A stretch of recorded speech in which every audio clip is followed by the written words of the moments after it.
بسم اللہ الرحمن الرحیم۔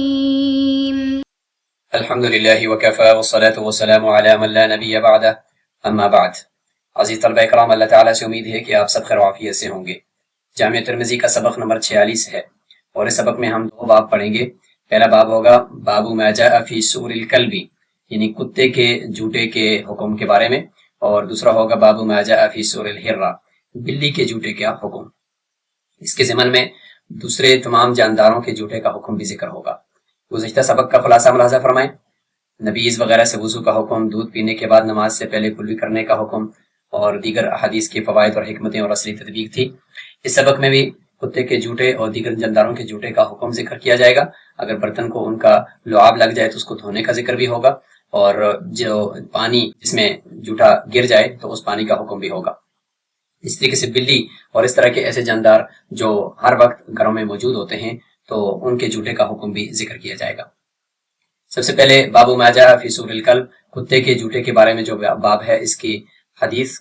کی عبارت اور ترجمہ کر لیتے ہیں۔ وبه قال حدثنا سوار بن عبد الله العنبري قال حدثنا المعتمر بن سليمان قال سمعت أيوب عن محمد بن سيرين عن أبي هريرة رضي الله عنه عن النبي صلى الله عليه وسلم قال يغسل الإناء إذا بلغ فيه الكلب 7 مرات أولاهن أو أخراهن بالتراب، وإذا بلغت فيه الحرة غسل مرة۔ قال أبو عيسى هذا حديث حسن صحيح، وهو قول الشافعي وأحمد وإسحاق رحمهم الله، وقد روي هذا الحديث من غير وجه عن أبي هريرة رضي الله عنه عن النبي صلى الله عليه وسلم نحو هذا، ولم يذكر فيه إذا بلغت فيه الحرة غسل مرة، وفي الباب عن عبد الله بن المغفر رضي الله عنه۔ حدیث کا ترجمہ کر لیتے ہیں۔ حضرت ابو ہریرہ رضی اللہ عنہ کی روایت ہے کہ آپ صلی اللہ علیہ وسلم نے فرمایا کہ برتن جس کے اندر کتے نے لعاب ڈال دیا ہو اس کو دھویا جائے گا 7 مرتبہ۔ پہلی مرتبہ یا آخری مرتبہ ان میں سے مٹی کے ساتھ مانجا بھی جائے گا، یعنی مٹی لگا کر اس کو رگڑا بھی جائے گا، جیسے آج کے دور میں ڈش واش ہے یا اس طرح کی لیکوڈ لگا کر اس کو اچھی طریقے سے صاف بھی کیا جائے گا۔ اور اگر بلی نے اس میں لعاب ڈال دیا ہو تو 1 مرتبہ صرف دھونا ہی کافی ہے۔ امام ابو عیسیٰ ترمذی رحمہ اللہ فرماتے ہیں کہ یہ حدیث حسن اور صحیح ہے۔ یہی امام شافعی، امام احمد اور امام اسحاق رحمہ اللہ کا قول ہے، اور فرماتے ہیں کہ یہ حدیث ابو ہریرہ رضی اللہ عنہ سے کئی طرق سے مروی ہے۔ رسول اللہ صلی اللہ علیہ وسلم سے وہ روایت کرتے ہیں، اور بالکل اسی طرح کے الفاظ کئی طرق سے مروی ہیں۔ لیکن جو دوسرے طرق ہیں اس میں حضرت ابو ہریرہ رضی اللہ عنہ نے یہ ذکر نہیں کیا اذا بلغت فیہ الحرۃ غسل مرۃ، اس میں صرف یہاں تک ہے، اخراہن بالتراب تک ہے۔ اور فرماتے اس باب میں حضرت عبداللہ بن مغفر رضی اللہ عنہ کی حدیث بھی موجود ہے۔ اس طریقے سے بلی کے بارے میں جو باب ہے اس حدیث کو بھی دیکھ لیتے ہیں۔ باب ما جاء فی سور الحرہ، وبه قال حدثنا اسحاق بن موسى الانصاري قال حدثنا معن قال حدثنا مالك بن انس عن اسحاق بن عبد الله بن ابي طلحه عن حميدة بنت عبيد بن رفاعة عن كبشة بنت كعب بن مالك رضي الله عنهما، وكانت عند ابن ابي قتادة رضي الله عنه ان ابا قتادة دخل عليها قالت فسكبت له وضوءا قالت فجاءت حرة تشرب فأصغى لها الإناء حتى شربت، قالت كبشة رضي الله عنها فرآني أنظر إليه فقال أتعجبين يا ابنة أخي؟ فقلت نعم، فقال إن رسول الله صلى الله عليه وسلم قال إنها ليست بنجس إنما هي من الطوافين عليكم أو الطوافات۔ وفي الباب عن عائشة وأبي هريرة رضي الله عنهما۔ قال أبو عيسى هذا حديث حسن صحيح، وهو قول أكثر العلماء من أصحاب النبي صلى الله عليه وسلم والتابعين ومن بعدهم مثل الشافعي وأحمد وإسحاق رحمهم الله، لم يروا بسور الحرة بأسا، وهذا أحسن شيء في هذا الباب۔ وقد جود مالك هذا الحديث عن إسحاق بن عبد الله بن أبي طلحة ولم يأتي به أحد أتم من مالك۔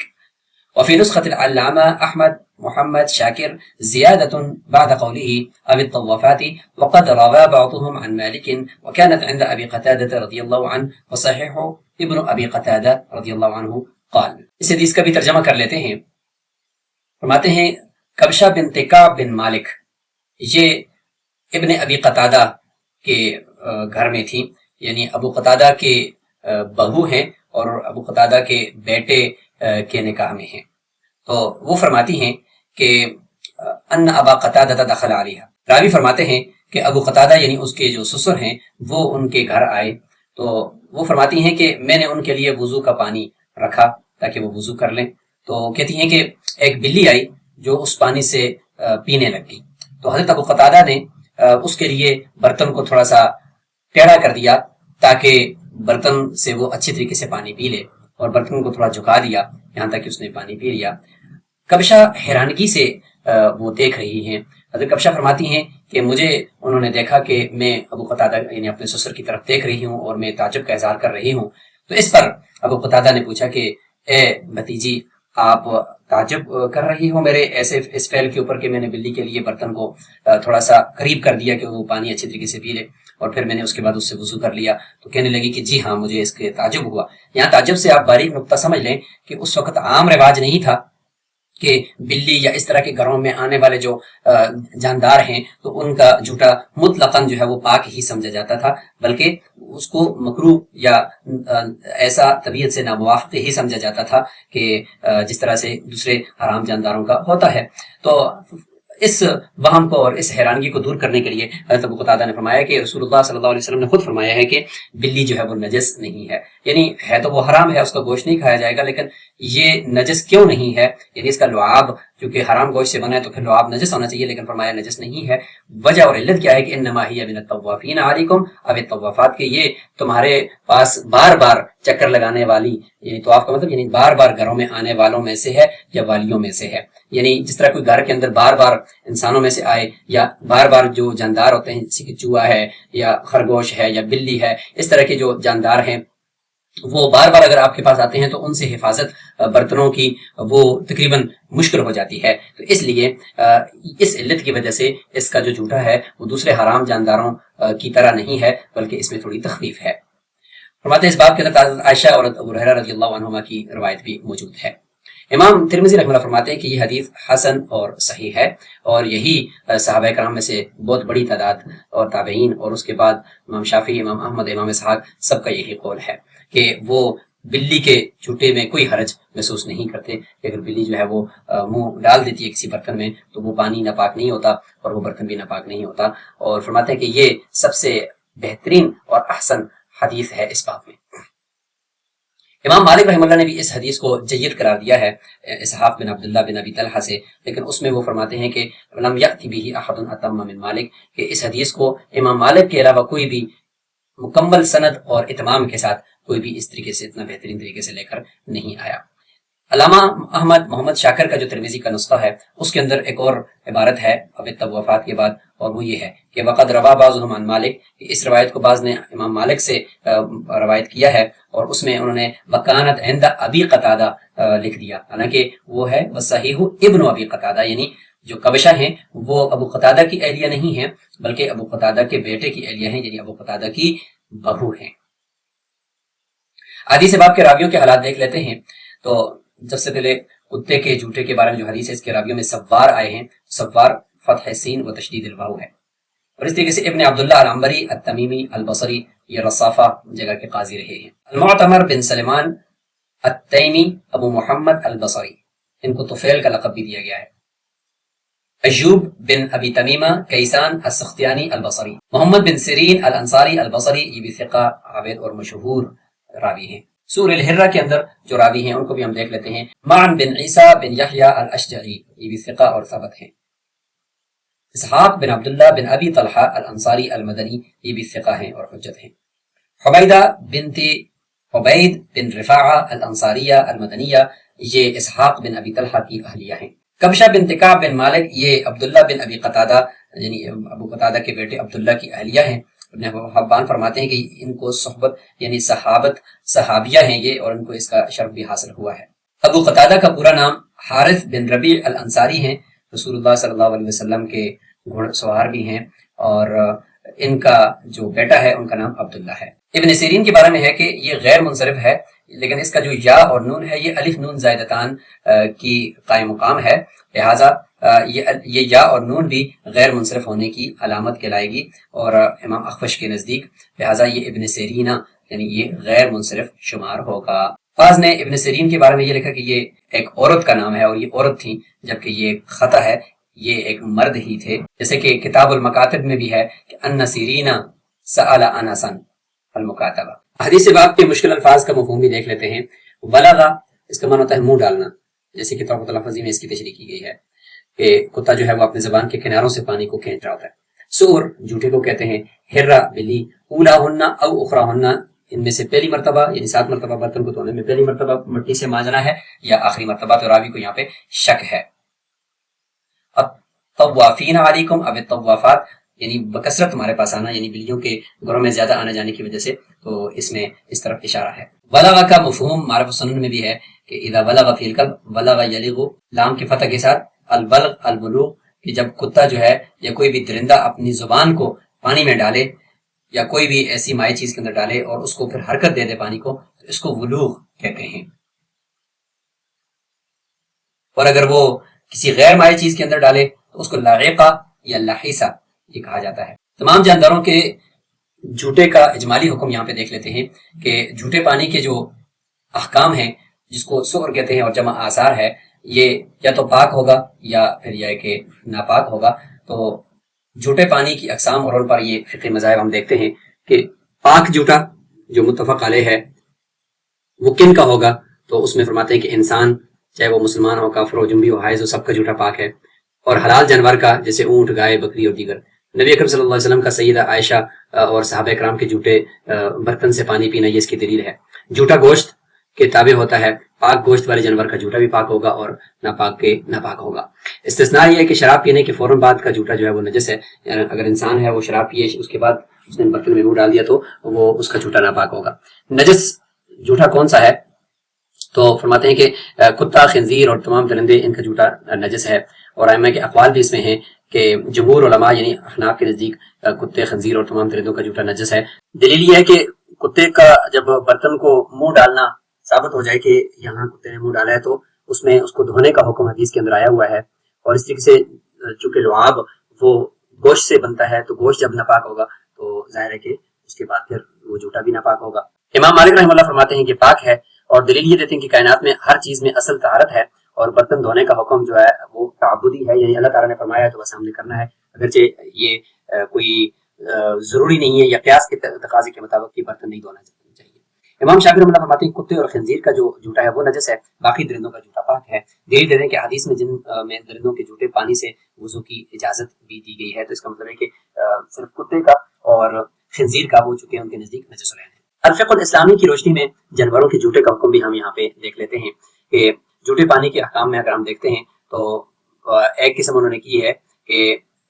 جو مکروہ جھوٹا ہے وہ کس کا ہے، تو وہ فرماتے ہیں بلی اور دیگر گھریلو جانوروں کا جو چوہا، چھپکلی وغیرہ ہے، شکاری پرندے، ان کا جو جھوٹا ہے یہ مکروہ ہے۔ حکم یعنی پاک ہے لیکن دوسرے پانی کی موجودگی میں استعمال وہ مکروہ تنزیہی ہو جائے گا۔ کراہت کی وجہ یہ ہے کہ حناف کے نزدیک کہ بلی جو ہے وہ گوشت حرام ہونے کی وجہ سے اصلاً تو نجس تھی، لیکن گھروں میں کثرت آمد و رفت کی ضرورت کے تحت نجاست کا حکم ساقط ہوا اور کراہت ابھی تک باقی ہے۔ شکاری پرندے چونچ جو خشک ہڈی ہے سے پانی کی وجہ سے لعاب شامل نہیں ہوتا، اس لیے پاک ہے، لیکن مردار کھانے کی وجہ سے چونکہ ان کی چونچ کے ساتھ کوئی مردار چیز لگ سکتی ہے تو اس لیے یہ مکروہ ہوگا۔ امام شافعی، امام ابو یوسف اللہ کا قول یہ کہ بلی کا جھوٹا بھی جو ہے وہ مکروہ نہیں ہے، پاک ہے۔ مشکوک جھوٹا ہوتا ہے، اور یہ کن کا ہے تو پالتو گدھا اور خچر کا جھوٹا یہ مشکوک ہے۔ شک کی وجہ یہ ہے کہ طہارت کی جو دلیل ہے اور نجاست کی دلیل ہے وہ آپس میں متعارض ہیں۔ طہارت کی دلیل جیسے کہ نبی اکرم صلی اللہ علیہ وسلم کا ان پر سواری کرنا اور پسینے کا کپڑوں کو لگنا،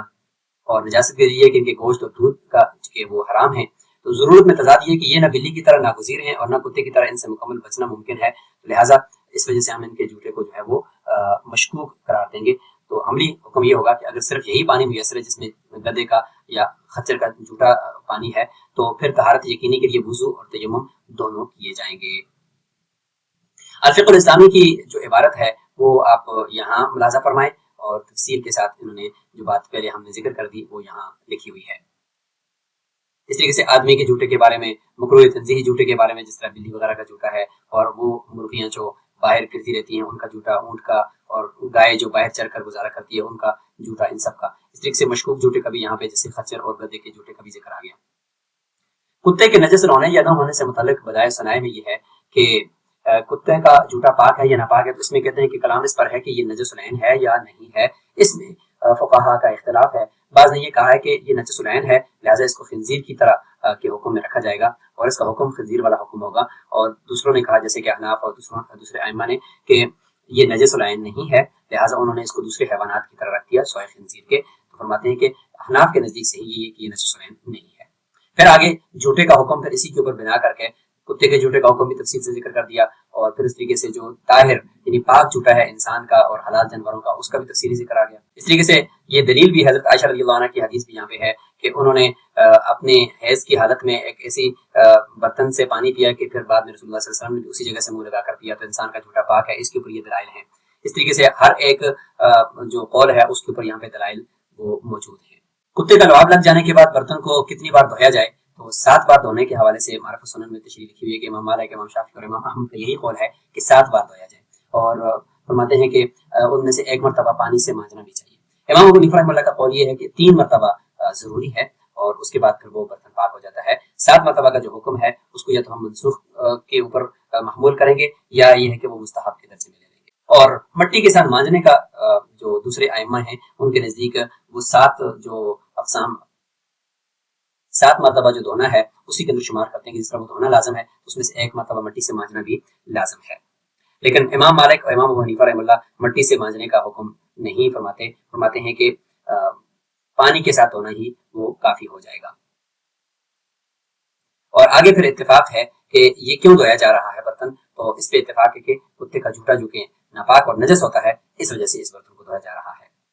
اور امام مالک رحمہ اللہ کا اس وجہ سے دھونا ہے کہ یہ امر تعبدی کی وجہ سے ہے، ورنہ ان کے نزدیک تمام جانداروں کا جو جھوٹا ہے وہ پاک ہے۔ بلی کے جھوٹے کے بارے میں معرفت سنن میں احناف کے بھی اقوال جو ہے وہ آپس میں مختلف ہی ہیں، جس میں علامہ ابن نجیم نے بحر الرائق میں بھی فرمایا کہ وقد صرفوا بالخلاف في كراهه سور الحرة فمنهم من الى انها كراهه تحريم نظرا الى حرمه اللحم، بعض تو مکروہ تحریمی کی طرف چلے گئے، اور جیسے امام طحاوی رحمہ اللہ بعض جو مکروہ تنزیہی کا قول کرتے ہیں جیسے کہ علامہ کرخی ہیں، تو یہی فرماتے ہیں کہ سب سے زیادہ اصح ہے۔ بلی کے جھوٹے کے بارے میں ایک مستقل بھی تشریح معرفت سنن کے اندر موجود ہے کہ جمہور کا مذہب یہ ہے کہ اس کا جھوٹا پاک ہے، اور امام حنیفہ رحمہ اللہ کا قول بھی ذکر ہو گیا کہ یہ پاک ہے لیکن مکروہ تنزیہی ہے، اور وضو اس سے جائز ہے لیکن مکروہ تنزیہی ہے اگر کوئی دوسرا پانی موجود ہے جو پاک پانی ہے۔ اور امام ابو حنیفہ رحمہ اللہ کے نزدیک مکروہ نہیں ہے، اور وہ فرماتے ہیں کہ میں حدیث کے باوجود میں کیسے اس کو مکروہ قرار دے سکتا ہوں۔ اس باب میں موجود عبداللہ بن مغفل کی جو حدیث کی طرف اشارہ کیا تھا، امام مسلم نے اس کو مرفوع ذکر کیا، اور یہ الفاظ ہیں اذا بلغ الكلب في الاناء فاغسلوه 7 مرات وعفروه الثامنة بالتراب۔ حضرت عائشہ اور حضرت ابو ہریرہ رضی اللہ عنہ کی جو حدیث ہیں ان کو بھی دیکھتے ہیں۔ حضرت عائشہ رضی اللہ عنہ کی حدیث جو ابو داؤد نے داؤد بن صالح بن دینار تمار سے روایت کی ہے کہ ان مولاتها ارسلتها بحریسہ الى عائشہ، ان کی آزاد کردہ لونڈی نے ان کے پاس حریسہ یعنی ایک قسم کا حلوہ بھیجا، تو انہوں نے دیکھا کہ وہ حضرت عائشہ رضی اللہ عنہ نماز پڑھ رہی ہیں، تو انہوں نے اشارے سے کہا کہ اس کو یہاں قریب رکھ دو۔ بلی آئی اور بلی نے اس حلوے میں سے تھوڑا سا کھا لیا، تو حضرت عائشہ رضی اللہ عنہ جب فارغ وہی نماز سے، تو انہوں نے بھی وہیں سے کھایا جہاں سے بلی نے کھایا تھا، اور آگے پھر اسی طرح کے الفاظ روایت کیے جو ابھی حدیث باب میں گزر گئے۔ ابو ہریرہ رضی اللہ عنہ کی حدیث کو دارقطنی نے ذکر کیا ہے کہ رسول اللہ صلی اللہ علیہ وسلم انصار کی قوم کے گھر میں آئے، اور جن کے گھروں میں نہیں گئے تھے تو ان کو تھوڑی سی پریشانی ہوئی کہ اللہ کے نبی ہمارے گھر میں کیوں نہیں آئے، تو آپ صلی اللہ علیہ وسلم نے فرمایا کہ تمہارے گھر کے سامنے کتا جو ہے وہ بندہ ہوا تھا، اس لیے میں ادھر نہیں گیا۔ سبق میں موجود احادیث کے فوائد اور حکمتیں وہ بھی آپ ایک نظر دیکھ لیں۔ شریعت نے طہارت اور نظافت کی اہمیت کو ہر پہلو سے اجاگر کیا۔ جن جانوروں سے بچنا مشکل ہو ان کے بارے میں اسلام نے آسانی کا اصول اپنایا۔ کتے سے متعلق سخت احکام ممکنہ بیماریوں سے حفاظت کی ایک تدبیر ہو سکتے ہیں۔ بلی کے ساتھ نرمی کا معاملہ جانوروں کے حقوق اور ان کے ساتھ حسن سلوک کی ترغیب دیتا ہے۔ احکام شریعت میں حکمت اور مصلحت کا گہرا تعلق موجود ہے۔ اصلی تطبیق بھی اگر آپ دیکھ لیں یہاں پہ یہ ساری اصلی تطبیق بھی موجود ہے۔ سبق سے متعلق ان سوالات کو اپنے پاس نوٹ فرما لیں جن کے جوابات آپ نے کمنٹ باکس کے اندر دینے ہیں۔ سبق کا خلاصہ ایک نظر دیکھ لیجئے۔ اسی کے ساتھ ہمارا یہ سبق نمبر 46 مکمل ہوا۔ السلام علیکم ورحمۃ اللہ وبرکاتہ۔